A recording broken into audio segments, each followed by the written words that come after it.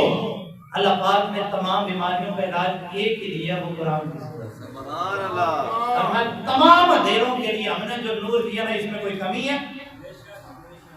یہ نور ایسا اعلیٰ ہے کہ کوئی کمی نہیں ہے۔ اندھیرا جتنا بھی گہرا ہوگا نا، قرآن کی روشنی، قرآن کی شمع جلا کے تو دیکھو، خدا کی قسم تمہارے 14 طبق نہ روشن ہو جائیں تو تب کرنا۔ جب دیکھیں کہ ہم اتنے نکمے ہو گئے ہیں کہ سورہ واقعہ ہم نہیں اپنے گھر میں پڑھ سکتے، اب کئی بندے ایسے آتے ہیں یہ گھر میں جادو ٹونے کی شکایتیں ہیں۔ اب واضح حکم ہے حدیث پاک میں، میرے مصطفیٰ کریم علیہ الصلوۃ والتسلیم نے ارشاد فرمایا جس گھر میں سورہ بقرہ پڑھی جاتی ہے شیاطین وہاں سے نکل جاتی ہے۔ جب شیاطین نکل جاتے ہیں تو چھوٹے موٹے جنوں کی تو اوقات بھی کوئی نہیں ہے، تو اب سورہ بقرہ 250 پاروں کی، اب یہ پڑھنی تھوڑی سی مشکل ہوتی ہے، تو پھر بندے کہتے ہیں جی بابے کو جاؤ وہ تعویذ کر دے گا، اور پھر وہ تعویذ کا نقصان ہی ہوتا ہے۔ میں ایمانداری سے منبر پہ بیٹھا ہوں، آپ کو بتا رہا ہوں، تجربہ شدہ بات ہے، آپ نے جن جو گئے ہیں اس معاملے کے اندر انہوں نے تجربہ کیا ہوگا، بابوں سے تعویذ کروا کے آتے ہیں، پہلے نقصان تھوڑا ہوتا ہے، نقصان زیادہ ہونا شروع ہوتا ہے، 2 دن فاقہ ہوتا ہے، پھر بعد میں زیادہ پریشانیاں آنی شروع ہو جاتی ہیں۔ آپ سورہ بقرہ کا معمول بنا کے دیکھیں، یا جہاں پہ اتنے معاملات اب کرتے ہیں، اتنا کرایہ لگا کے بابے کے پاس گئے، وہ جی فلانے منٹ بیٹھا ہے، اب بابے کو تھوڑا سا وظیفہ بھی دیا، اس کی مٹھی بھی تھوڑی سی گرم تھی، اب اس نے ایک تعویذ آپ کو کر دیا، آپ اس تعویذ پہ بھروسہ کر کے گھر میں لا کے اس کو دبا کے آپ سمجھتے ہیں بس جی بس ہوں میرے سے جادو اثر نہیں ہو سکتا، لیکن ہوتا ہے پھر۔ لیکن اگر خدا کی قسم میرے مصطفیٰ کے فرمان پہ یقین کامل رکھ کے سورہ بقرہ کا معمول بنا لینا تو جادو ٹونا اثر ہے۔ اور میرے مصطفیٰ نے فرمایا صلی اللہ بلند آواز سے صلی اللہ علیہ وسلم، ایک حدیث پاک میں نے پڑھا، میرے مصطفیٰ کے صحابی فرماتے ہیں کہ مصطفیٰ کریم علیہ السلام رات کو اس وقت تک سوتے نہیں تھے جب تک سورہ ملک کی تلاوت نہیں کرتے، یہ حضور کا معمول مبارک ہے۔ اور سورہ ملک کے بارے میں حدیث پاک میں آتا ہے قیامت کے دن، یار اس سے بڑی مصیبت کیا ہوگی، بڑی مصیبت کیا ہوگی، قیامت کا دن ہے،